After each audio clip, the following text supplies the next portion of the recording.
Note: যদি লাগামহীন, নির্লজ্জ, উদ্ধত আচরণ বা তথাকথিত ঠোঁটকাটা নায়ক আপনার পছন্দ না হয়, তবে এই গল্প এড়িয়ে চলুন। এখানে নায়ক কারো কথা শোনে না, না বাবা মার, না সমাজের। এটি সম্পূর্ণ কাল্পনিক গল্প, যেখানে বাস্তবতা, যুক্তি বা সাহিত্যিক মান খোঁজা বৃথা। আবার বলছি, এখানে বেহায়াপনা ও বেয়াদবি কথাবার্তা থাকবে। যদি তা আপনার অপছন্দের হয়, অনায়াসে এড়িয়ে যেতে পারেন। ব্যক্তিগতভাবে এই ধরনের নায়কের চরিত্র আমারও পছন্দ নয়। বিয়েবাড়ির পরিবেশ জমজমাট, হাসি, আনন্দ, কোলাহল, আলো ঝলমলে সাজসজ্জা, সব মিলিয়ে উৎসবের আমেজ। একটু পরেই বিয়ের আনুষ্ঠানিকতা শুরু হবে। বড় কনে দুজনেই সব্বার সামনে বসে আছে। আশেপাশে আত্মীয় স্বজন, বন্ধু বান্ধবের সরগম উপস্থিত। ঠিক তখনই ভিড়ের মধ্য থেকে উচ্চস্বরে একটি কণ্ঠ ভেসে এলো। ওই বান্দি আমার এক্স, 5 বছর প্রেম করেছি, মনে মনে সংসারও সাজিয়ে ফেলেছিলাম, বাচ্চা কাচ্চার নামও ঠিক করা আছে, তাই এই বিয়ের কোনো মানেই হয় না। বিয়েবাড়ির সব কাজ থমকে গেল। এক নিমেষে গোটা মণ্ডপ নিস্তব্ধ। লোকজন যার যার জায়গায় স্থির হয়ে বিস্ময়ে ছেলেটার দিকে তাকিয়ে আছে। কোণে নুয়াশা হতবিবল। পাশে বসা বর রিভান দ্রুত উঠে দাঁড়ালো। এক লাফে গিয়ে ছেলেটার সামনে দাঁড়িয়ে বলল, তোর মাথা ঠিক আছে ফারিস? কি সব উল্টাপাল্টা বলছিস? ফারিস তীক্ষ্ণ হেসে বলল, বিশ্বাস না হলে চেক করে দেখো, ওর কাঁধে একটা তিল আছে, আমার খুব পছন্দের। না না, তুই না, মেয়েরা দেখলে দেখুক। বিয়েবাড়ির পরিবেশে এবার কানাঘোষও শুরু হয়ে গেল। সবাই ফিসফিস করে কথা বলছে। এদিকে নুয়াশা থমকে গেছে। সে এই ছেলেকে একদমই চেনে না, অথচ তার শরীরে থাকা একটি গোপন তীর সম্পর্কে জানে কিভাবে? রিভানের মাথা ঘুরতে লাগলো। আর মাত্র কয়েক মুহূর্ত পর বিয়ে, অথচ তারই মামাতো ভাইয়ের এক্স নাকি তার হতে চলা স্ত্রী। এরই মধ্যে রিভানের মা মিসেস নাহিদা তেলে বেগুনে জ্বলে উঠলেন। রাগে গজগজ করতে করতে নুয়াশার সামনে এসে দাঁড়ালেন। শয়তান মেয়ে, আমার ছেলেকে ফাঁসিয়ে বিয়ে করতে চাইছিস? দেখি তোর কাঁধে তিল আছে কিনা। তিনি হাত বাড়িয়ে দিলেন নুয়াশার দিকে। নুয়াশা ক্ষুদিত হয়ে উঠল। নিজের চরিত্র নিয়ে এমন ভিত্তিহীন অপবাদ! মুখ খুলতে যাবে এমন সময় ফারিস বলে উঠল, ফুপি, ও কিন্তু আমার না হওয়া বউ, তাই আগে সাবধান করে দিলাম।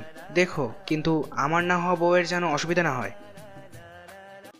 নুয়াশা এবার আর নিজেকে থামাতে পারল না।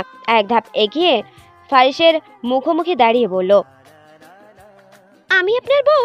কবে বিয়ে করেছেন আমাকে? ফারিস আপন মনে হেসে বলল, হুর বান্দি, তোকে আমি মনে মনে বিয়ে করে ফেলেছি। তারপর নুয়াশার দিকে ঝুঁকে বলল, ফারিস সারোয়ারের বউ কানে কালা হতে পারে না, আমি বলেছি না হওয়া বউ, বুঝেছিস বান্দি? এদিকে রিভানের মাথা সত্যি ঘুরছে। যদি ফারিস মিথ্যে বলতো তবে নুয়াশা নিশ্চয়ই রেগে মেগে প্রতিবাদ করত, কিন্তু সে তো চুপ। রিভান নিজেকে সামলে নিয়ে ফারিসের কাঁধে হাত রাখল। ভাই, এভাবে নাটক করিস না, বিয়ে ভেঙে গেলে কেলেঙ্কারি হয়ে যাবে। আমি তো কখনো শুনিনি নবনীতা তোর গার্লফ্রেন্ড। ফারিস কিছুক্ষণ দাড়ি চুলকে আপন মনে বলল, নবনীতা? ওর নাম তো শুনেছি নুয়াশা, নাম যাই হোক, মেয়ে তো একটাই। তারপর ফারিস রিভানের চোখে চোখ রেখে বলল, কোন কাজ আমি কাউকে বলে করেছি যে তোকে প্রেম করার কথা বলবো? এদিকে নুয়াশা ফারিসের দিকে তীক্ষ্ণ দৃষ্টিতে তাকিয়ে আছে, কিন্তু তার মুখে কোনো শব্দ বের হয় না। চারপাশে এক ধরনের অস্বস্তিকর নীরবতা বিরাজমান। সবাই একে অপরের পানে তাকিয়ে যা খুশি ভাবতে শুরু করেছে। প্রেয়সী নুয়াশার কাছে এসে বলল, সত্যি বল নুয়াশা, এই ছেলেকে? নুয়াশা একবার তার দিকে তাকালেও কিচ্ছু বলল না। এদিকে তার বাবা মা এখনো ক্ষোভে জ্বলছে। সাহেল আহমেদ ফারিসের কাছে গিয়ে তার কলার ধরে বললেন, আমার মেয়ে কখনো ছেলের সঙ্গে কথা বলেনি, আর তুই বলছিস প্রেম করছে, অথচ আমরা জানলামও না। ফাজলুর শাওরের ছেলে বলে যা খুশি তাই বলবি, আর আমরা সেটাও মেনে নিব ভেবেছিস? ফারিস মুচকি হেসে সাহেল আহমেদের হাতটা ছাড়িয়ে কলার ঝাড়তে ঝাড়তে বলল, আপনার ডিকশনারিতে কমন সেন্সের অভাব শ্বশুরমশাই। বাবা মাকে বলে প্রেম করতে। কোন মেয়েকে দেখছেন? এই কথা শুনে সাহেল আহমেদ আরও রেগে গিয়ে আগুন হয়ে উঠলেন। তিনি হাত তোলার জন্য প্রস্তুতি নিলেন। ঠিক তখনই নাহিদা বললেন, কথা তো মন্দ বলেনি, তবে এত কথা বলার দরকার কি? মেয়েটার তিল দেখলেই তো সব খোলাসা হয়ে যাবে। এবার প্রেয়সীর দিকে তাকিয়ে বললেন, এই মেয়ে, দাঁড়িয়ে আছো কেন? তোমার সতী সাবিত্রী বান্ধবীর তিলটা দেখো, যাও যাও। প্রেয়সী মাথা নিচু করে বলল। জি আন্টি। সে এগিয়ে গিয়ে নুয়াশার কাঁধে হাত রাখতেই নুয়াশা অবশেষে মুখ খুলল। হ্যাঁ, আমার কাঁধে তীর আছে। এই কথায় সবাই অবাক হয়ে গেল। সাহেল আহমেদ ও নূরজাহান বেগমের অবস্থা আরো খারাপ হয়ে গেল। নূরজাহান বেগম তো মাথা ঘুরে পড়ে যাওয়ার উপক্রম হলো, কিন্তু সাহেল আহমেদ তাকে ধরে ফেললেন। নূরজাহান কাঁদো কাঁদো মুখে বললেন, ওগো, মান ইজ্জত আর রইল না। এদিকে সাহেলা তখন ফারিসের দিকে অবিশ্বাসে তাকিয়ে থাকলেও এখন চোখে আগুন নিয়ে নুয়াশার দিকে স্থির দৃষ্টি নিবদ্ধ করে রাখে। কিন্তু নুয়াশা সেই আগের মতোই কটমট করে ফারিসের দিকে তাকিয়ে থাকে। নুয়াশার কথার প্রতিক্রিয়ায় নাহিদা দ্রুত এগিয়ে এসে নুয়াশার কাঁধের কাপড় টেনে ছিঁড়ে তিল দেখার চেষ্টা করতে থাকে। আসলেই তিল আছে। তিলটি দেখে নাহিদা চেতেমেতে আগুন হয়ে নুয়াশার গায়ে হাত তোলার জন্য তেড়ে গেলেন। তবে তার আগেই ফারিস এসে নাহিদার হাতটি শক্তভাবে ধরে ফেলল। নাহিদা এবার রুক্ষ স্বরে বলল, ফারিস, হাত ছাড় বলছি, ভাইকে কিন্তু আমি সব বলে দেব। ফারিস হাসতে হাসতে তার হাত ছেড়ে দিয়ে নুয়াশার গায়ে নিজের কোটটি পরিয়ে দিতে দিতে বলল, ওই চুন্নিগিরিটা তুমি ভালোই পড়ো ফুপি। বলো তোমার ভাইকে, দেখি তোমার ভাই আমার কোন বাল ছিঁড়তে পারে, যদিও সব ক্লিন করা। এটা শুনে বিয়েবাড়ির পরিবেশ একেবারে অস্থির হয়ে উঠল। এমন পরিস্থিতি তো কল্পনাও করা যায়নি। একটা ছেলে এতটা নির্লজ্জ হতে পারে? উপস্থিত সবাই হতবাক। কারো মুখে কোনো কথা নেই। কে জানে কি বললে কি উত্তর দেবে এই ছেলে। তবে নুয়াশা ফারিসের দিকে এক নজরে তাকিয়ে গভীরভাবে নিজের মনের মধ্যে বলে, নিজ ছোট লোক কোথাকার, ছি, এমন একটা বাজে লোকের সাথে আমি রিলেশন করব? কখনোই না। নাহিদা রেগে গিয়ে আর কিছু না বলে রিভানের হাত ধরে টানতে টানতে বলে, চল এখান থেকে। অশুভ মেয়ে, এর সাথে বিয়ে করার কথা তোকে বলাই ভুল ছিল, নির্লজ্জ মেয়ে। রিভান এবার ক্রোধে উত্তেজিত হয়ে এগিয়ে চলল, কিন্তু দরজার কাছে পৌঁছাতেই হঠাৎ ফারিস ডাক দেয়। ও ফুপি। এটা শুনে নাহিদা থমকে দাঁড়িয়ে দ্রুত পেছন ফিরে রেগে ভুরু কুচকে তাকিয়ে থাকে। ফারিস বাঁকা হেসে নুয়াশার হাত ধরে বলে, হিহি, তুমি গেলে আমার বিয়ে, আমাদের বিয়ে কে দিবে? আমার বাপ কেমন তা তো জানোই।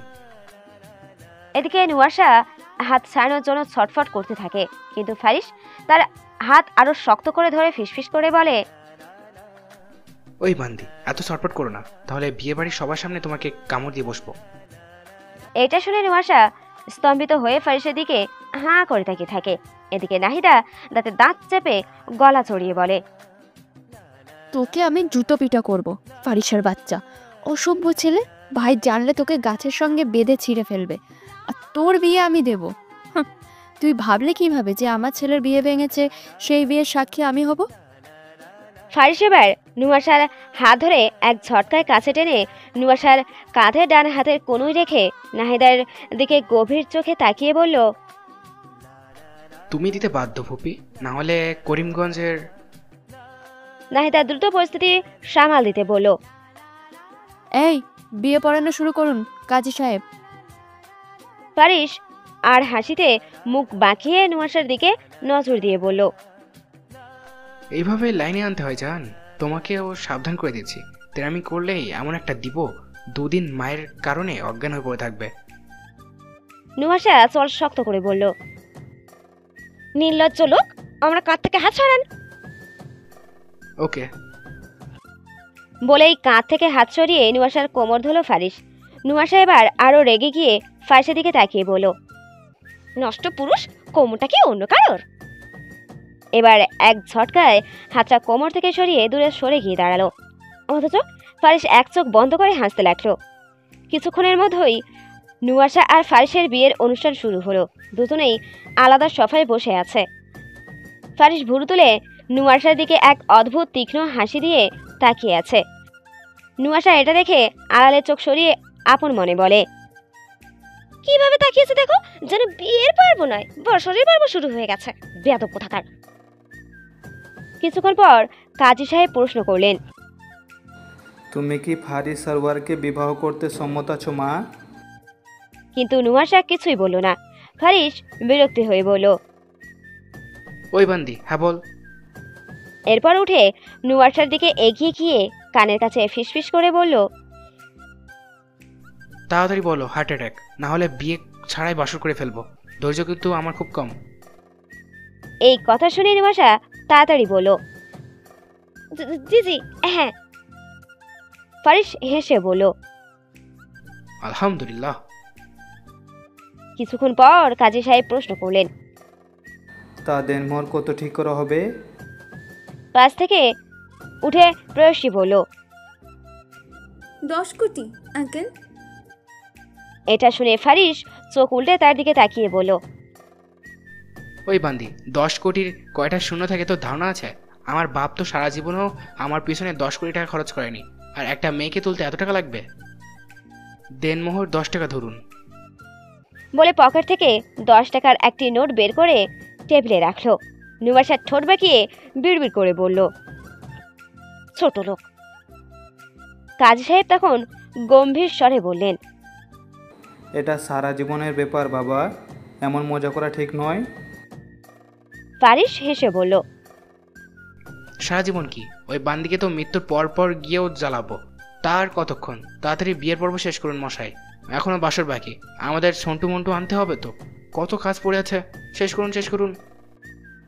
তার কথা শুনে কাজী সহ সবাই হতভম্ব হয়ে তাকিয়ে রইল। এদিকে নাহিদা চোখ বন্ধ করে নিজেকে সামলে বললেন, 15 লাখ ধরুন।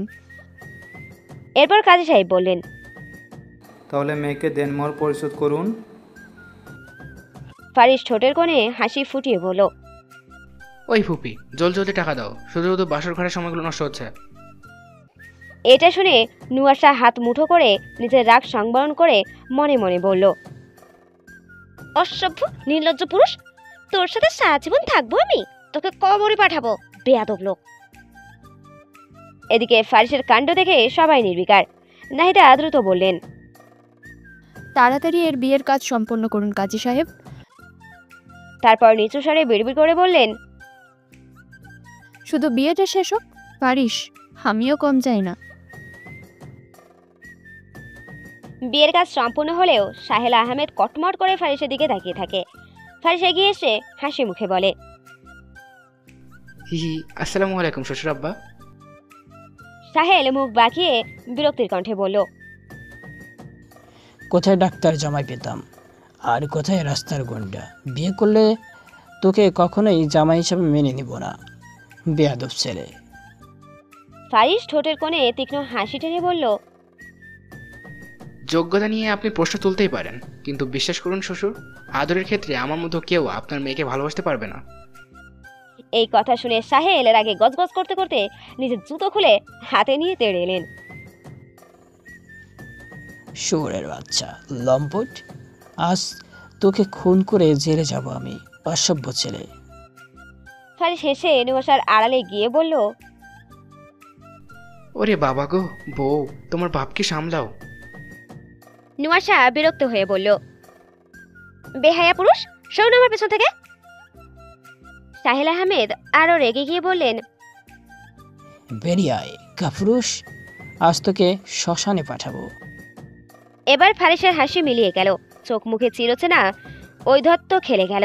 কটমট করে সাহেল আহমেদের দিকে এগিয়ে গিয়ে তার পানে তাকিয়ে ঠান্ডা স্বরে বলল, এটা বেশি ফুলে ফেললেন শ্বশুরমশাই।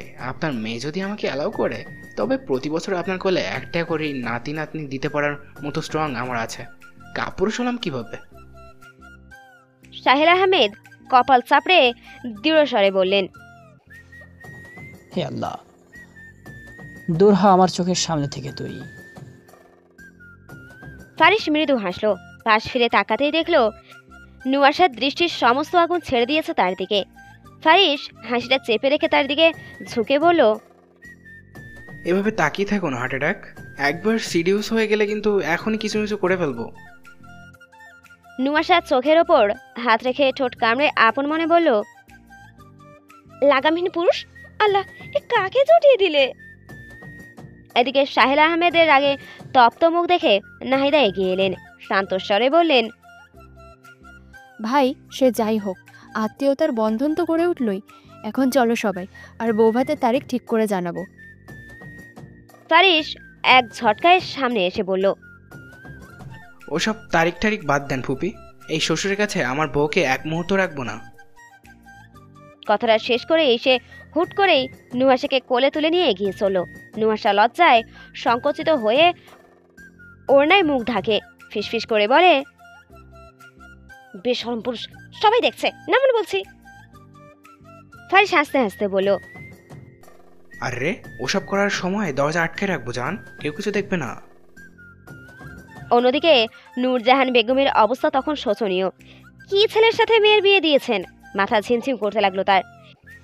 একটু দুলে উঠে ধপ করে পড়ে গেলেন।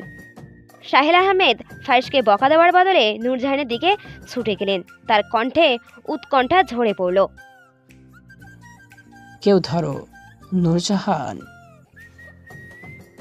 বিয়েবাড়ির সবাই নূরজাহানকে নিয়ে ব্যস্ত হয়ে পড়ল, আর ফারিস সে তখন নুহাশাকে গাড়ির দরজার কাছে নিয়ে গিয়ে সাবধানে বসালো, নিজেও পাশে বসলো। ড্রাইভারের দিকে তাকিয়ে বলল, গাড়ি চালাও ড্রাইভার, কিন্তু ভুলে পেছনে তাকাবে না, পেছনে উল্টাপাল্টা কিছু হয়ে যেতে পারে। আর এত মূল্যবান মুহূর্ত টিকিট কেটেও দেখার অধিকার নেই তোমার। ড্রাইভার মুখ টিপে হেসে কোনো কথা না বলে গাড়ি গতি বাড়িয়ে দিল, কিন্তু নুহাশা চল শক্ত করে বলল, আঙ্কেল আপনার কাছে কি টেপ নেই? লাগামহীন বেলালাপনা লোকটার মুখে তালা দেওয়া উচিত। ফারিস বাঁকা হেসে তার দিকে ঝুঁকতেই নুহাশা মাথা পেছনে সরিয়ে নিল। ফারিস আরও কাছে গিয়ে নিচু স্বরে বলল, বিশ্বাস করো হার্ট অ্যাটাক, এখন একটা চুমু খাও, আমি 1 ঘন্টার জন্য চুপ হয়ে যাব। 2টা চুমু খেলে 2 ঘন্টা মুখে লাগাম। আর যদি এই মুহূর্তে গাড়িতে বাসর করতে দাও, সত্যি বলছি বউ, সারা জীবন তোমার কথায় চলবো। নুহাশার মুখ রাগে লাল হয়ে উঠল।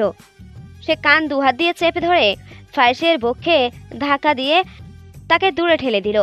চোখে আগুন জ্বলে উঠল তার। দূরে যান নষ্ট পুরুষ।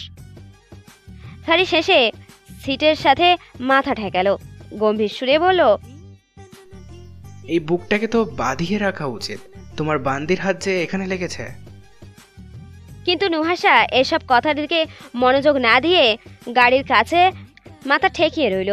একটু পর তার চোখের কোণ বেয়ে কয়েক ফোঁটা অশ্রু গড়িয়ে পড়ল। ফারিস থতমত খেয়ে গেল, গলায় হালকা কাঁপুনি এনে বলল, ওই বান্দি, কান্না করছিস কেন? তোকে আমি কি কিছু করেছি? এমন করে কাঁদিস না বউ, তাহলে লোকে ভাববে অতিরিক্ত উত্তেজনায় গাড়িতে কাজ সেরে ফেলেছে। পরে যদি ম্যারিটাল রেপ কেসে ফেসে যায়, তাহলে জামাই জীবিত থাকতেও তুমি বিধবার মতো জীবন কাটাবে। নুয়াশার চোখে ক্রোধের আগুন আরো দাউ দাউ করে জ্বলে উঠল। তার নিঃশ্বাস ভারী হয়ে এলো, ফুসতে ফুসতে তাকালো ফারিসের দিকে, তারপর চোখ বন্ধ করে চিৎকার করে উঠল, শান্তি কি একটু কাঁদতেও দেবেন না? নাকি এটাও বোঝেন না যে একটা মেয়ে তার বাড়ি ছেড়ে এসেছে, তার কেমন লাগতে পারে? এটুকুও মনুষ্যত্ব নেই? নুহাশা রাগ এবার ফারিসকেও থামিয়ে দিল।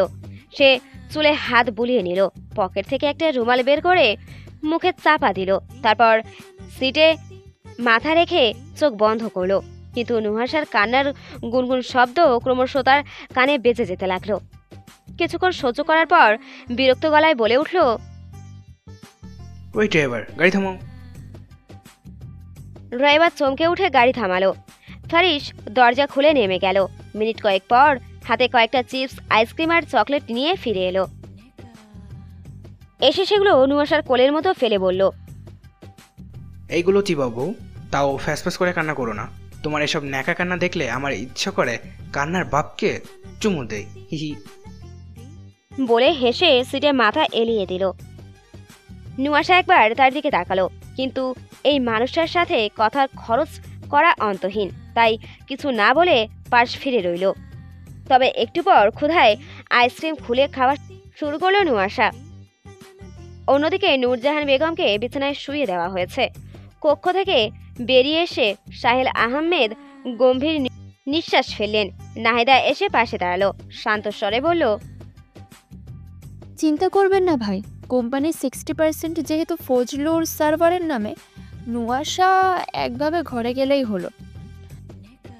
সাহেল আহমেদ এক মুহূর্ত নীরব রইলেন, তারপর চোখে সন্দেহ ছায়া এনে বললেন, কোম্পানির কথা যদি বলেন তাতে হয়তো ব্যাপারটা নাগালে থাকবে, কিন্তু এমন একটা নির্জন ছেলের সঙ্গে মেয়েটা সারা জীবন কীভাবে থাকবে সেটাই ভাবতেছি।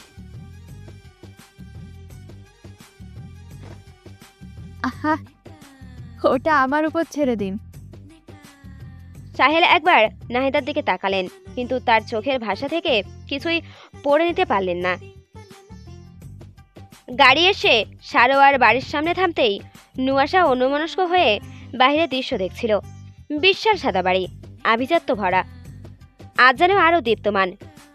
বিয়ে উপলক্ষে নতুন করে সাজানো হয়েছে, আলোয় ফুলে এক উৎসব মুখর সৌন্দর্য।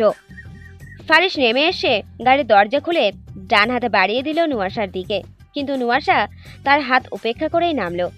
একটু এগোতেই পেছন থেকে ডাক এলো, ওই বান্দি। নুয়াশা বিরক্ত চোখ ফিরে তাকাতেই ফারিস ধীরে ধীরে এগিয়ে এলো। আচমকা তার কোমর আঁকড়ে ধরে তার ওষ্ঠে এমন এক চুমনে আবদ্ধ করলো যে নুয়াশার শ্বাস পর্যন্ত আটকে গেল। সে বিস্ময়ে জমে গেল, চোখের পলকও ফেলতে ভুলে গেল। কয়েক সেকেন্ড পর ফারিস ঠোঁট থেকে মুখ সরিয়ে তার আঙুলে ঠোঁট মুছে দিয়ে হেসে বলল, এটা ভেবো না যে এর বেশি সময় ধরে চুমু খেতে পারি না, তবে এইটুকুই যথেষ্ট ছিল আমার হাত না ধরার শাস্তি হিসেবে। আমার সুইট বান্দি। নুয়াশা এবারও হতবাক, তার পা যেন জমে গেছে মাটিতে। ফারিস তাকে ছেড়ে দিতেই নুয়াশা ধপ করে নিচে বসে পড়ল, অথচ ফারিস হাত বাড়িয়ে না তুলে তাকে ডিঙিয়ে চলে যেতে লাগলো। নুয়াশা ক্ষিপ্ত হয়ে উঠে দাঁড়িয়ে শরীর ঝাড়তে ঝাড়তে বলল, অসভ্যলোক, এভাবে অচেনা একটা মেয়েকে চুমু খেতে বিবেকে বাঁধলো না? ফারিস হেসে মাথা কাত করে বলল, আমার বিবেক তোমার বালের মতো নড়বড়ে না হার্ট অ্যাটাক। এসব নেমখারামি চিন্তা ভাবনা করো না। এই অচেনা ছেলের সঙ্গে কিছুক্ষণ পরে বাসর করবে, আমি খুলবো তুমিও খুলবে, আমিও দেখবো তুমিও দেখবে, আমিও করব। তারপর থেমে মুচকি হেসে দুই হাত একত্র করে ওপরে তুলে আড়মোড়া ভেঙে পড়ল। যাই হোক, তখন দেখি তোমার কোন বিবেকে কি করে। And why are you standing still there, come quickly জান। কিন্তু নুয়াশা তবুও জলজান্ত দৃষ্টিতে তাকিয়ে দাঁড়িয়ে থাকলো। ফারিস অবাক হয়ে বিড়বিড় করে বলল, সামনে এগোচ্ছ না কেন? এই বেটি মনে হয় আমার কোলে মজা পেয়ে গেছে, তাই কোলে ওঠা যত ধান্দা। বলে সে তার দিকে এগিয়ে গিয়ে আচমকা নুয়াশাকে কোলে তুলে নিল। নুয়াশা চিৎকার করে উঠল, আমাকে নামান, অসভ্য লোক, নামান বলছি। সে হাত পা ছুটতে লাগলো। ফারিস হাঁটা থামিয়ে বলল, এই বান্দি, তুমি কি চাও তোমাকে কামড়ে ঠান্ডা করি? নুয়াশা শ্বাস আটকে তার দিকে তাকিয়ে থাকলো। ফারিস আরো হাসতে হাসতে বলল, হি হি, যদি না চাও তাহলে চুপচাপ থাকো, না হলে তোমাকে ড্রেনে ফেলে দিয়ে আবার নিজেই তুলে এনে সাবান পানি দিয়ে ধুয়ে বুকের মধ্যে জড়িয়ে রাখবো। নুয়াশা চোখ বন্ধ করে অসহায় গলায় বলল, আল্লাহ পাপের শাস্তি এভাবে দেবে, আগে জানলে ওই পাপটাই করতাম না। ফারিস নাক সিটকে বলল, আমার মতো শুদ্ধতম পুরুষ পেয়েছ, তোমার তো উচিত আসতে যেতে আমাকে চুমু খাওয়া। বিশ্বাস করো হার্ট অ্যাটাক, এই শরীরের এত বছরে জমিয়ে রাখা কারেন্ট যখন তোমার শরীরে প্রবাহিত করব, তখন নিজেই সক্ষর মতো বারবার আমার কাছে আসবে, আর তুমি কিনা ফাকিং আফসোস করছো। এটা শুনে নুয়াশা নিজের মনে বিড়বিড় করলো, শুধু পাপ না, অনেক বড় পাপ করেছিস নুয়াশা। ফারিস খিলখিল করে হেসে নুয়াশাকে কোলে নিয়েই বাড়ির চৌকাঠে পা রাখলো, তারপর উচ্চস্বরে সম্বোধন করলো, মা কোথায় গেলে? কিছুক্ষণ পর আঞ্জুমান রোজি এগিয়ে এলেন। তিনি নুয়াশাকে এভাবে দেখে স্তব্ধ হয়ে ফারিসের দিকে তাকিয়ে রইলেন। ফারিস ভাবলেশীন ভাবে বলল, এভাবে তাকিয়ে না থেকে আমার বাপকে ডাকো। তখনই সিঁড়ি থেকে ফজলুর সারোয়ার নামতে নামতে বললেন, শোনো রোজি, বিয়েতে নাকি বিশাল কাণ্ড ঘটেছে, নাহিদ এসে সব বলবে বলেছে। ফারিস শেষে বলল। এই কাণ্ড আমি ঘুরিয়েছি বাপ। ফজলুর নিচে এসে নুয়াশাকে এভাবে দেখে বিস্ময়ে বললেন, এই নুয়াশা তোর কোলে কি করছে? ফারিস গম্ভীর মুখে বলল, আমার বউ আমার কোলে থাকবে না তো তোমার কোলে থাকবে? চাইলেও লাভ নেই, আমি আমার বউকে অন্য কারো কোলে দিতে পারবো না। ফজলুর হতবাক হয়ে বললেন, তোর মুখে জুতা মারবো, অসভ্য ছেলে। রিভানের বউ তোর বউ হলো কিভাবে? ফারিস নির্লিপ্ত স্বরে বলল, বিয়ে করলাম আমি আর বউ রিভানের? তোমার এই জোচ্চুরি ব্যবসায় আমার ভবিষ্যৎ বাচ্চাদের অভিশাপ লাগবে বলে দিলাম। নুয়াশা মাথা নিচু করে মেঝের দিকে তাকিয়ে থাকে। লজ্জায় তার সমস্ত শরীর যেন জ্বলে পুড়ে যাচ্ছে। আপন মনে বলে, হে আল্লাহ, নিজের বাবার সাথে কেউ এইভাবে কথা বলে? অবশ্য ঠিকই আছে, যে ছেলে বিয়ে বাড়ির সবার সামনে এমন আচরণ করতে পারে, শ্বশুরের সাথে বেয়াদবি করতে পারে, এমনকি অচেনা মেয়েকে চুমু খেতে দ্বিধা করে না, সে কি আর নিজের বাবার সঙ্গে ভালো ব্যবহার করবে? এটা আশা করাটাই আমার বোকামি। এদিকে ফজলুর সারোয়ার এসব শুনে ক্ষোভে ফেটে পড়লেন। রাগে তার চোখে আগুন জ্বলছে। সোজা আঞ্জুমানের দিকে তাকিয়ে বললেন, দেখছো রোজি, কেমন ছেলে জন্ম দিয়েছ? ফারিস মুচকি হেসে বলল, মাতাজি জন্ম দিলেও মেইন সাপ্লায়ার কিন্তু তুমিই বাপ, ভুলে যেও না, হিহি। ফজলুরের ধৈর্যের বাঁধ ভেঙে গেল। এবার সত্যি সত্যি তেড়ে এলেন ফারিসের দিকে। পাজি ছেলে, তোর গাল যদি না ফাটাই, শুধু নুয়াশা আছে বলে রেহাই পাচ্ছিস, বিয়াদব।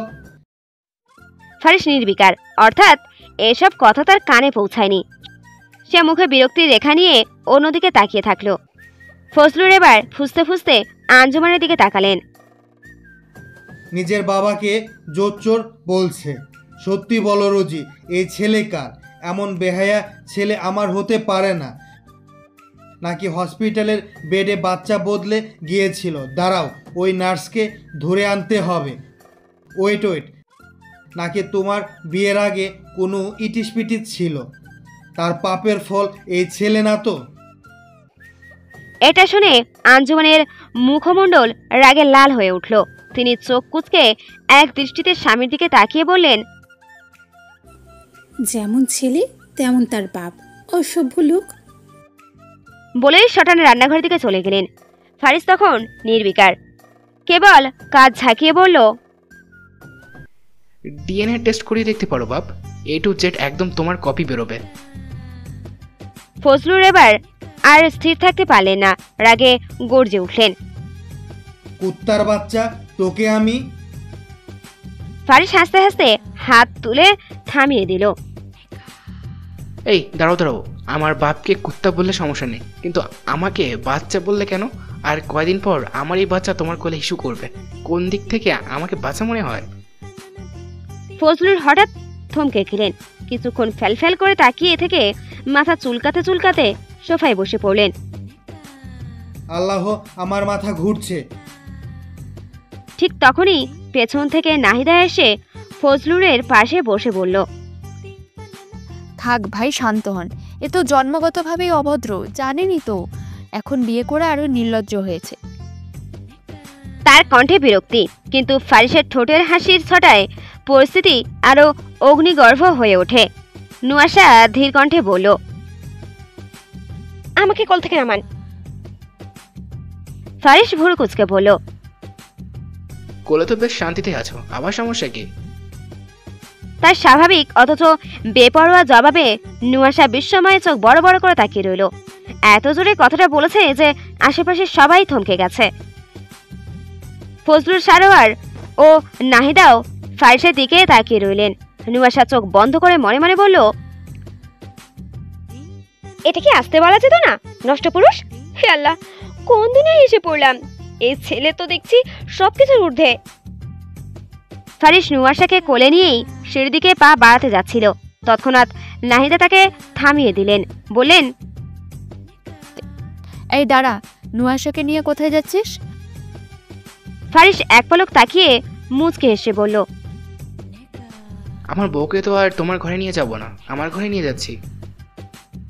নাহিদা বিরক্ত হয়ে বলল, ফাজিল ছেলে, ওকে নামা নিচে। ফারিস গম্ভীর ভঙ্গিতে বলল, না, নামানো যাবে না, আর বউয়ের পায়ে ব্যথা করবে, আর তুমি তো আর ওকে কোলে তুলে রাখবে না, তাই না?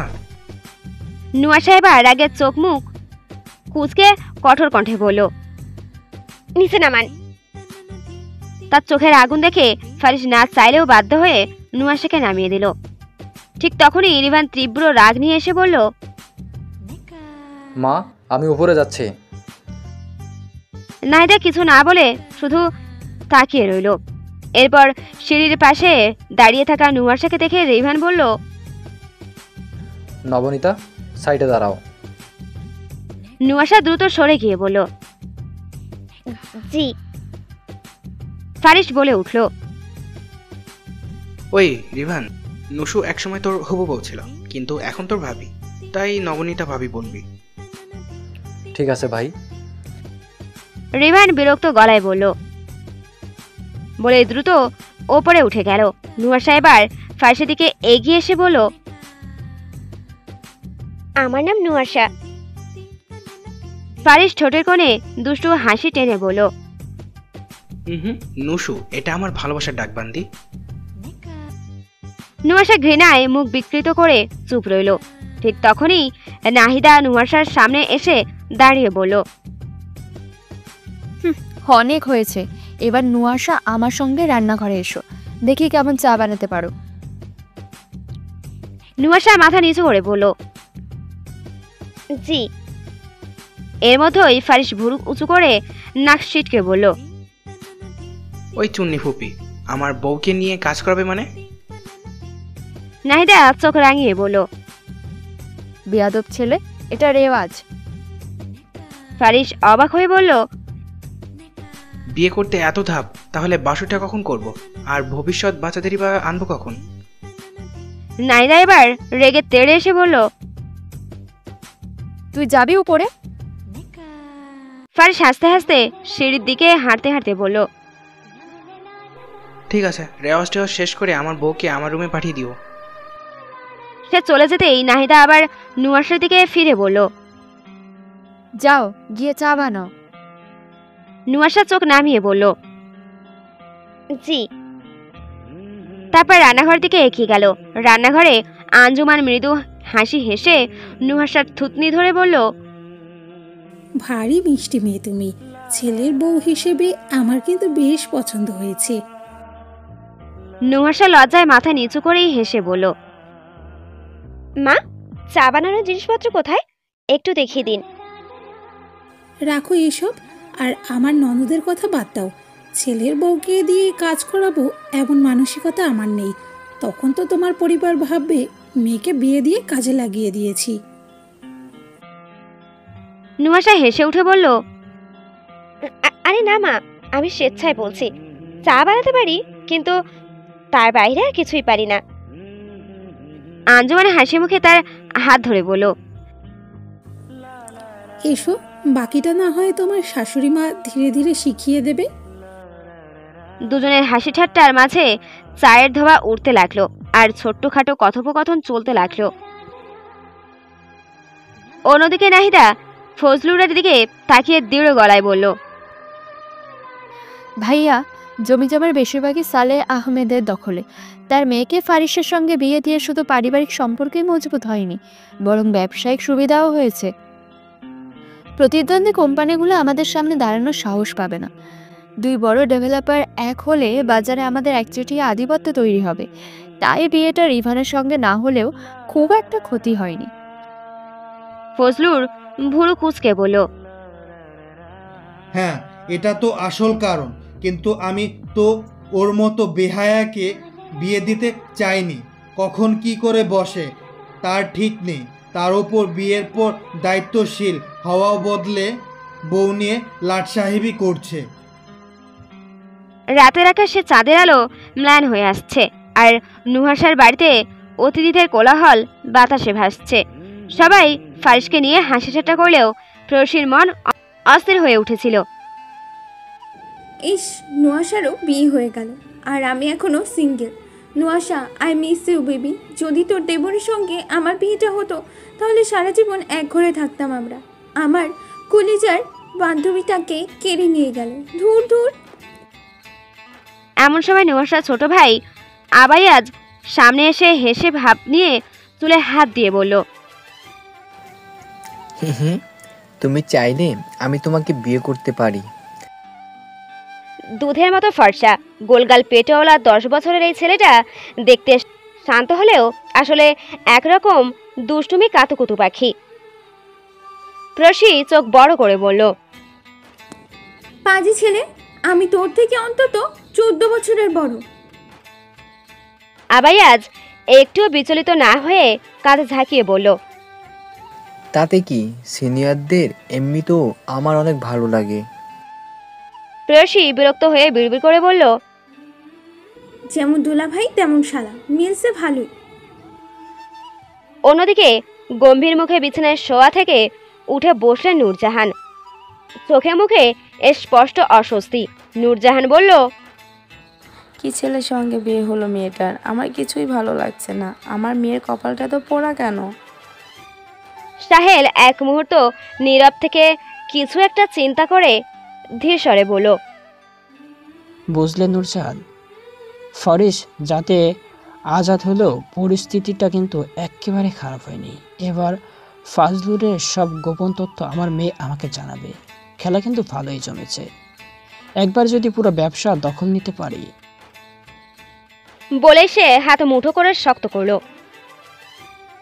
নুয়াশা ঘরে বসে রাগে ফুঁসতে ফুঁসতে বলল, চেহারায় যতই আকর্ষণ থাকুক, মুখের ভাষা তো বসতে ছেলেদের থেকেও জঘন্য। ছি, এত অসভ্য কথা কেউ কিভাবে বলতে পারে? ঠিক তখনই দরজার পাশে এসে হেলান দিল ফারিস। ঠোঁটে চিরচেনা বিদ্রুপের হাসি। আমার নামে কি বিড়বিড় করছো বান্দি? নুয়াশা এবার আর নিজেকে সামলাতে পারল না। তেলে বেগুনে জ্বলে উঠে বলল, এই এই আপনি আমাকে বারবার বান্দি বান্দি করে ডাকেন কেন? সবাই সামনে ছিল বলে চুপ করেছিলাম, কিন্তু এবার বলছি, আমি কি আপনার চাকরানি নাকি? ফারিস এসে নুয়াশার থুতনি 2 আঙুলে চেপে ধরলো, আলতো ঝাঁকুনি দিয়ে বলল, বলে বাবালে, আমার বান্দিটা লাগ করছে। ওটা আমার ভালোবাসার ডাক, হার্ট অ্যাটাক। নুয়াশা এক ঝটকায় হাত সরিয়ে বলল, দূর হন নষ্ট পুরুষ। আর একটা কথা বলুন তো, আপনি কিভাবে জানলেন যে আমার ঘাড়ে তিল আছে? ফারিস ভুরু উঁচিয়ে বলল, 5 বছর প্রেম করলাম আর এটা জানবো না? মজা করে বন্ধ করুন, ফাজিল লোক। বলুন কিভাবে জানলেন? ফাজলামো তো এখনো শুরু করিনি। শুরু করলে যে সামলাতে পারবে না, সেই জন্য সময় দিলাম। নিজেকে প্রস্তুত করে নাও। আমি ধরলে কিন্তু আইসক্রিমের মতো আমার বুকে গলে এসে পড়বে আমার কচুরি পোনা বান্দি। নুয়াশা এবার সত্যি খেপে গেল। চোখ রাঙিয়ে বলল, শেষবার বলছি, কিভাবে জানলেন? ফারিস একদম নির্লিপ্ত স্বরে বলল, দেখেছি। মানে? তুমি যখন পোশাক পরিবর্তন করছিলে তখন দেখে ফেলেছিলাম। মুহূর্তেই নুয়াশার মুখ ফ্যাকাশে হয়ে গেল। ক্ষণিকের জন্য কিছু বলার ভাষা হারিয়ে ফেলল সে। তারপর চেতনা ফিরে পেয়ে ধমকে উঠল, অসভ্য ছোট লোক! এভাবে একটা মেয়ের পোশাক পরিবর্তন দেখতে আপনার লজ্জা লাগেনি? লজ্জা?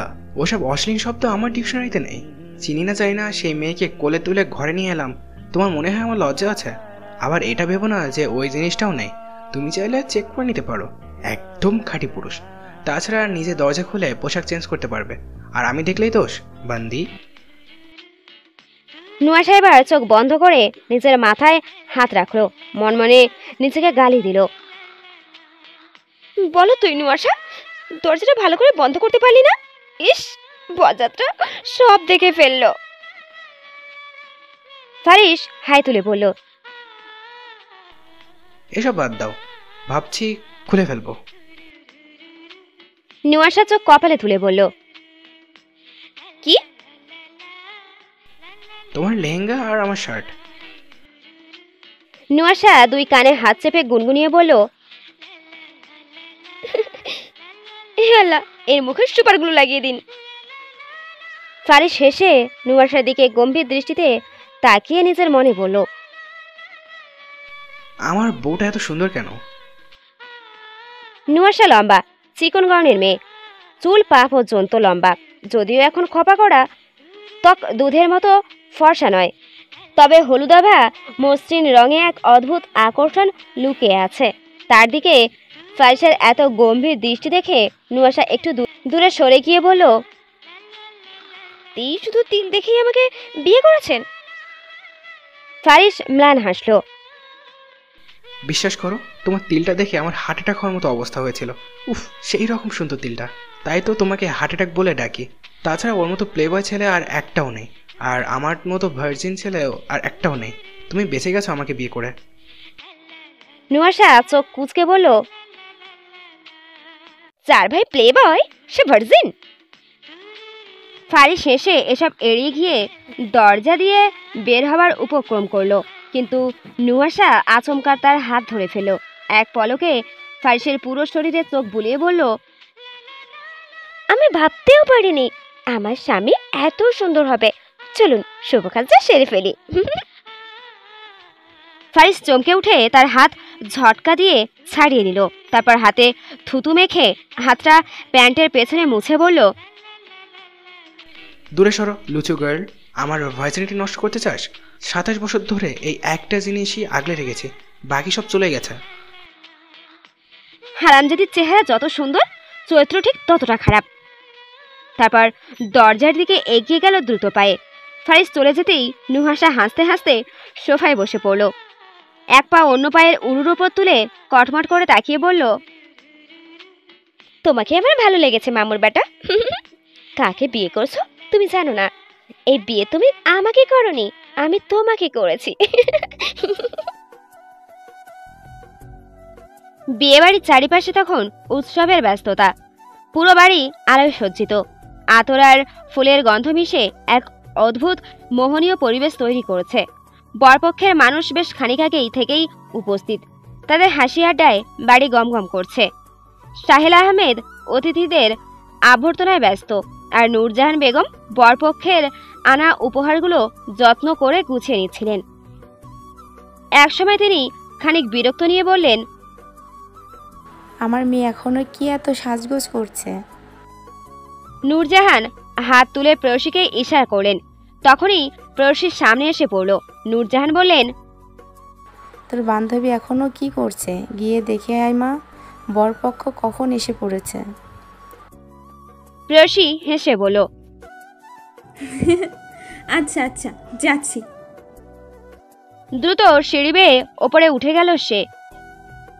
নুয়াশার ঘরের দরজা হালকা খোলা ছিল। ভেতরে উকি দিতেই দেখলো নুয়াশা লাল লেহেঙ্গা পরে আয়নার সামনে বসে চুল আঁচড়াচ্ছে। মখমলের মতো চুল তার পিঠ ছুঁয়ে নেমে এসেছে। হঠাৎ পেছন থেকে গিয়ে প্রেয়সী তার কাঁধে হালকা ধাক্কা দিয়ে বলল, বেবি। নুয়াশা চমকে উঠে আয়না থেকে মুখ ঘুরিয়ে দাঁড়িয়ে বলল, শয়তান, আর একটু হলেই পড়ে যেতাম। প্রেয়সী হাসলো, চোখে দুষ্টুমি ঝিলিক নিয়ে বলল, ওসব বাদ দে, আমি তো ভাবছি আজকে রিভান ভাইয়ার মাথা ঘুরে যাবে, আবার না তোকে দেখে নিজেকে সামলাতে না পেরে বিয়ের আগেই কিছু করে ফেলে। আমার বান্ধবীকে কিন্তু সেই রকম লাগছে, পুরাই মাখন। নুয়াশার গা লজ্জায় গরম হয়ে গেল। প্রেয়সী পায়ে এক লাথি মেরে বলল, অসভ্য মেয়ে, কানের উপর মারবো একদম, যা এখান থেকে। প্রেয়সী পেছন থেকে নুয়াশাকে জড়িয়ে ধরল, গলায় আদুরে স্লেস নিয়ে বলল, এত রাগিস না, আর তো মাত্র কিছু সময়, তারপরই আমার বান্ধবীটাকে নিয়ে চলে যাবে। ইস, ভালো লাগছে না রে। নুয়াশার হাসি মিলিয়ে গেল, মুখ খানিক মলিন হলো। এভাবে বলিস না তো, তাহলে আমিও আর যাব না। প্রেয়সী হঠাৎ কিছু একটা মনে করে উৎফুল্ল হয়ে বলল, শোন না মামা, তুই একটা কাজ কর, আমার সাথে তোর দেবরের ফারিসের একটু সেটিং করে দে, তাহলে দুজন একসাথে সারা জীবন এক ঘরে থাকবো। তোর দেবরটা একদম উফ, কালো পাঞ্জাবিতে কি যে লাগছে, প্রেমে পড়ে গেছি আমি। চেহারা যেমন তেমন লম্বা আর ফিট, এমন ছেলে পেলে আর কি চাই। এতক্ষণে মন খারাপ থাকলেও নুয়াশার চোখ এবার জলজল করে উঠল। সে প্রেয়সীর হাতে এক মোটা চিমটি কেটে দিয়ে বলে, কুত্তি, আসল কাহিনী তাহলে এটা? তুমি এখানে এইসব করতে এসেছো? প্রেয়সী মুখ কুঁচকে বলল, আরে না, কি বলিস? আমাকে দেখে কি তোর লুচ্চা মনে হয়? নুয়াশা ঠোঁট উল্টে বলল, মনে হওয়ার কিছু নেই, তুমি লুচ্চা। সব না হওয়ার দুলাভাইদের লিস্ট আমার কাছে আছে। প্রেয়সী হালকা লাল হয়ে জিভ কাটল। এগুলো মুখে আনিস না মামা, মারা খাবো একদম। নুয়াশা হাসতে হাসতে আবার আয়নার সামনে ফিরে এলো। প্রেয়সী তার পেছনে দাঁড়িয়ে চুলের দিকে তাকিয়ে বলল, আমি তো ভাবছি তোর এই শাকচুন্নির মতো চুল দেখে আবার দুলাভাই পটল না তুলে। নুয়াশা এবার চোখ সরু করে বলল, আমার চুলের দিকে নজর দিবি না একদম। ইস, এত বছরের যত্ন করা চুল আমার। আর ওই রিহান যদি চুল নিয়ে উল্টোপাল্টা কিছু বলে, তাকে ডিভোর্স দিয়ে দেব। তবু এই চুল 1 ইঞ্চিও কাটবো না। প্রেয়সী হেসে তার কাঁধ ধরে বলে, এমন করলে যে আর কারণে যে আমার বান্ধবীর চুল কাটতে বলবে। তারপর একটু থেমে বলল, আচ্ছা শোন, আন্টি তাড়াতাড়ি যেতে বলেছে, তাড়াতাড়ি চুল আছড়ে নিচে চলে আয়। আচ্ছা ঠিক আছে। প্রেয়সী হাসতে হাসতে চলে গেল। এদিকে নিচে নূরজাহান বেশ কিছুক্ষণ ধরে কিছু একটা খুঁজে চলেছে, কিন্তু কোথাও না পেয়ে মাথায় হাত রেখে বলল, আমিও দেখি কেমন ভুলো মানা হয়ে গেছি। বরের জন্য ঘড়িটা তো মনে হয় উপরেই রেখে এসেছি। অস্থির মনে সে আশেপাশে তাকালো। চোখে পড়ল একদল শিশু খেলায় ব্যস্ত। তার মধ্য থেকে একটাকে ডেকে বলল, এই অভি, কোথায় রে? ছেলেটা খেলতে খেলতেই জবাব দিল, আবিয়াস তো বাইরে। বলে লাফাতে লাফাতে চলে গেল। নূরজাহান এবার দ্বন্দ্বে পড়ে গেলেন। এবার কাকে বলি? ফারিস বন্ধুদের সঙ্গে গল্পে ব্যস্ত ছিল, কিন্তু নূরজাহানের চিন্তিত মুখ দেখে কথোপকথন থামিয়ে বলল, তোরা কথা বল, আমি একটু আসছি। সে এগিয়ে এসে নূরজাহানকে সালাম দিয়ে বলল, আসসালামু আলাইকুম আন্টি, কিছু করছেন? নূরজাহান একটু হাসলো। ওয়ালাইকুম আসসালাম বাবা। দোতলা 3 নম্বর ঘরে কিছু জিনিসপত্র রেখেছি, সঙ্গে একটা ঘড়ির বক্সও। সবাইকে সময় দিতে গিয়ে আর উঠতে পারছি না। ফারিস নির্দ্বিধায় বলল, ও এই ব্যাপার, আমি গিয়ে নিয়ে আসছি। আরে না বাবা, তুমি বসো, আমি কালকে বলে দিচ্ছি। কোনো সমস্যা নেই আন্টি, আমি আসছি। বলে সে হেসে সিঁড়ি বেয়ে ওপরে উঠে গেল। নূরজাহান মুগ্ধ হয়ে বলল, ছেলেটা কত ভদ্র আর দায়িত্বশীল, বোঝাই যাচ্ছে ফজলুর সারোয়ারের ছেলে। এদিকে নুয়াশা আয়নার সামনে দাঁড়িয়ে খোপা ঠিক করছিল। খেয়াল করেনি যে পেছনে জিপ খোলা রয়ে গেছে। ঠিক তখনই দরজার পাশ দিয়ে যাচ্ছিল ফারিস, কিন্তু কয়েক কদম এগিয়ে গিয়ে আচমকা থমকে দাঁড়ালো। তার চোখ কপালে উঠে গেল। নুয়াশার খোলা কাঁধের পাশে ছোট্ট একটা তিল, যা এতক্ষণ আড়ালে ছিল, এখন স্পষ্ট দেখা যাচ্ছে। ফারিস ঢোক গিলে চোখ বন্ধ করলো। হায় আল্লাহ, আমি কি দেখে ফেললাম? মনে তো হচ্ছে হার্ট অ্যাটাক হবে। তার হৃদয়স্পন্দন বেপরোয়া ঘোড়ার মতো দৌড়তে লাগলো। বাম্বুকে হাত চেপে রেখে নিজেকে শান্ত করার ব্যর্থ চেষ্টা করলো। লাভাস না ভাই, সর্বনাশ, নিজের ভাইয়ের হবু বউয়ের উপর ক্যাশকে বসলাম।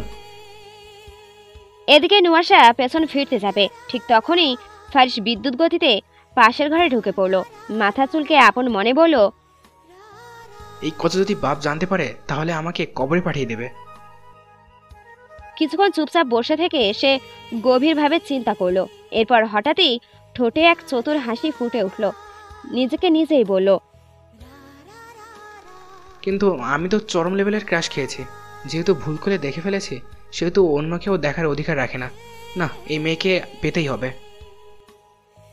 তারপর একটা শয়তানি বুদ্ধি মাথায় এলো। চোখে এক রহস্যময় দৃষ্টি খেলে গেল। পরে ঘড়ির বক্স হাতে তুলে নিয়ে নিচে নেমে গেল। এদিকে কিছুক্ষণ পর প্রেয়সী আবার নুয়াশার ঘরে এসে বলল, কি রে ভাই, আর কতক্ষণ লাগবে? হয়ে গেছে রে, চল যাই। প্রেয়সী হঠাৎ থেমে বলল, দাঁড়া দাঁড়া, তোর জিপ আটকাসনি কেন? নুয়াশা আয়নার দিক থেকে পেছন ফিরে জিভ কাটলো। দেখেছিস, কাজ সেরেছিল, তাড়াতাড়ি আটকে দে না মা। প্রেয়সী হাসতে হাসতে জিপ আটকে দিল, তারপর একসঙ্গে নিচে নামলো। নিচে পৌঁছাতেই নুয়াশাকে দেখে সবাই এক দৃষ্টিতে তাকিয়ে রইল। লাল লেহেঙ্গায় তাকে ঠিক যেন কোনো ছবির নায়িকা লাগছিল। গায়ের রঙের সাথে লালের মিশালে চোখের কাজল আর কপালের ছোট্ট টিপ সব মিলিয়ে সে আলোয় উৎসাহ হয়ে দাঁড়িয়ে রইল। ফারিস চেয়ারে বসেছিল, কিন্তু চোখ ছিল শুধু নুয়াশার ওপর। তার ঠোঁটের কোণে রহস্যময় হাসি খেলে গেল। আপন মনে বলল, তোমার আসনের পাশে রিভান বসতে পারে, কিন্তু তোমার বিছানার পাশে আমিই থাকবো। Heart attack. তারপরেই সেই এক অপ্রত্যাশিত বাক্য উচ্চারণ করলো, যা বদলে দিতে চলেছে সবকিছু। ওই বান্দি আমার এক্স। নুয়াশার বেপরোয়া কথা শুনে ফারিস ছাদের রেলিং ধরে দৃষ্টি আকাশের দিকে নিবদ্ধ করে দাঁড়িয়ে থাকে। মৃদু বাতাসে শার্টের হাতাগুলো হালকা দোল খাচ্ছে। ঠোঁটের কোণে একটা সিগারেট ঝুলিয়ে ধোয়ার কুণ্ডলি ছাড়তে ছাড়তে বলল, তওবা তওবা, আমার বান্দি দেখি আমার থেকেও 2 কাঠি উপরে। যতটা ভালো ভেবেছিলাম তার থেকে বেশি 32 গুণ ভয়ঙ্কর। তারপর এক ঝটকায় চুলগুলো আঙুল দিয়ে পেছনে ঠেলে দিল। চোখে মুখে এক অদ্ভুত উন্মত্ততা নিয়ে পুনরায় বলল, আরেকটু হলে উল্টোপাল্টা কিছু করে ফেলতাম। ও শরীরে কি আছে মাবুদ, এতটা কারেন্ট খেলাম কেন? আয় হায়, গরম লাগছে। সে নিজের শার্টের কলার ঠিক করে দিল, হাত দিয়ে গা ছাড়ল। তারপর ধীর পায়ে কয়েক কদম এগিয়ে এসে বাতাসে হাত ছুঁড়ে বলল, না, আমি গলে গেছি, কিন্তু ওকে তো বুঝতে দেওয়া যাবে না। এক মুহূর্তের জন্য তার দৃষ্টি কঠিন হয়ে উঠল। তারপর গভীর এক নিঃশ্বাস নিয়ে নিচে নামতে শুরু করলো। অন্যদিকে নুয়াশা কিছুক্ষণ পা নাড়িয়ে উঠে আয়নার সামনে দাঁড়িয়ে নিজেকে এক ঝলক দেখে নিয়ে বলল, নুয়াশা, তুমি কি কাজে এসেছো সেটা ভুলে গেলে চলবে না। এক একটা পথে পথে বুঝিয়ে দেবে আমি সাহেলা আহমেদের মেয়ে। তীক্ষ্ণ হাসি হেসে নিল সে। তারপর কপাল কুঁচকে বলল, আচ্ছা, আমি তো দরজা আটকে চেঞ্জ করেছি, তাহলে দেখলো কিভাবে?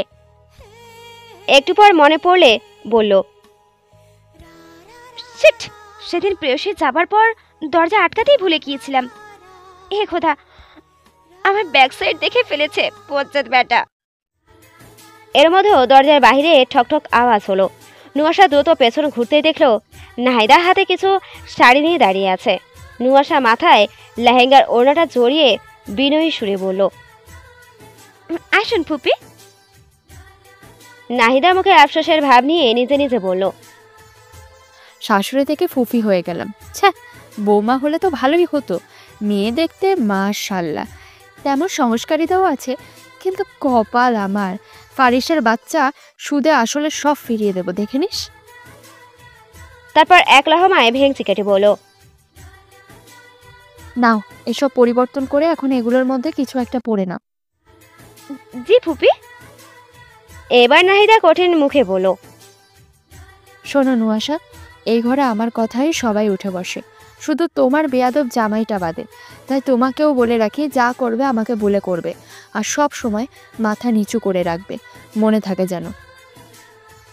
তারপর শাড়ির আঁচলে ঝটকা দিয়ে পা বাড়াতেই নুয়াশা মাথা নিচু রেখেই বলল, জি ফুপি, মনে থাকবে, কিন্তু কথাটা মনে রাখবো আপনার জন্য নয়, আমার শাশুড়ি মায়ের জন্য।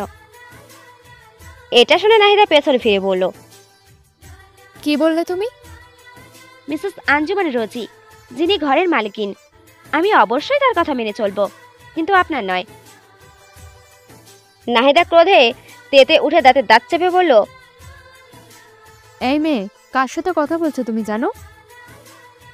কিন্তু নুয়াশা কোনো উত্তর না দিয়ে গভীর দৃষ্টিতে হেসে তাকিয়ে রইল। এটা দেখে নাহিদা আর কিছু না বলে জ্বলতে জ্বলতে বেরিয়ে যেতে যেতে বিড়বিড়িয়ে বলল, এটা তো মনে হচ্ছে খাল কেটে শয়তান এনেছি। আমার এত বছর ধরে গড়ার শেকড় কি শেষ পর্যন্ত এই হাঁটুর বয়সে মেয়ের হাতে চলে যাবে? এমনটা ভুলেও হতে দেওয়া যাবে না। এই সাম্রাজ্য আমারই ছিল, আমারই থাকবে। এদিকে ফারিস সিঁড়ি বেয়ে নামতে নামতে নাহিদার সামনে এসে পড়তেই নাহিদা কটমট করে তার দিকে তাকিয়ে বলল, সাবধান করে দিচ্ছি ফারিস, আমার সাথে লাগিস না তোরা, ফল কিন্তু ভালো হবে না। বলেই ফুসতে ফুসতে বেরিয়ে গেল। ফারিস দাড়ি চুলকাতে চুলকাতে বলল, কাহিনীটা কি হলো? ওই চুন্নি ফুপি খেপে গেল কেন? তারপর সামনে দরজার সাথে হেলান দিয়ে দাঁড়িয়ে থাকা নুয়াশাকে দেখে চোখ মুখ কুঁচকে বলল, ওই বান্দি। নুয়াশা হেসে চুলে ঝটকা দিয়ে বলল, আপনার জন্য অনেক অপেক্ষা করেছি, এবার তাহলে আমার অপেক্ষার প্রহর শেষ করুন। ফারিস কাশি দিয়ে এগিয়ে এলো। তারপর নুয়াশার দুই পাশে হাত রেখে গম্ভীর দৃষ্টিতে তাকিয়ে নেশালো গলায় বলল, এত তাড়া? নুয়াশা ফারিসের দিকে হাসতে হাসতে চুলে ঝটকা দিয়ে বলল, আপনাকে দেখে যে নিজেকে কন্ট্রোল করা দায় হয়ে যাচ্ছে, কি করব বলুন। ফারিস নুয়াশার কোমর ধরে তাকে কাছে টেনে নুয়াশার ঠোঁটে চুমু খাওয়ার জন্য এগিয়ে গেল। তৎক্ষণাৎ নুয়াশা ফারিসের ঠোঁট আর নিজের ঠোঁটের মাঝে আঙুল রেখে দূরে সরে গিয়ে বলল, আপনি সিগারেট খান? এই একটাই বদ অভ্যাস আছে, হার্ট অ্যাটাক। প্লিজ এটাকে ছাড়তে বলো না। আরে ছাড়তে বলবো কেন, আমাকে একটা দিন, অনেক দিন টেস্ট করার ইচ্ছে ছিল। ফারিস রেগে কপাল খুঁজকে বলল, বান্দির ঘরের বান্দি, আর কোনো শখ পেলি না? তুই সিগারেট খাবি আর সেই ঠোঁটে আমি চুমু খাবো ভেবেছিস?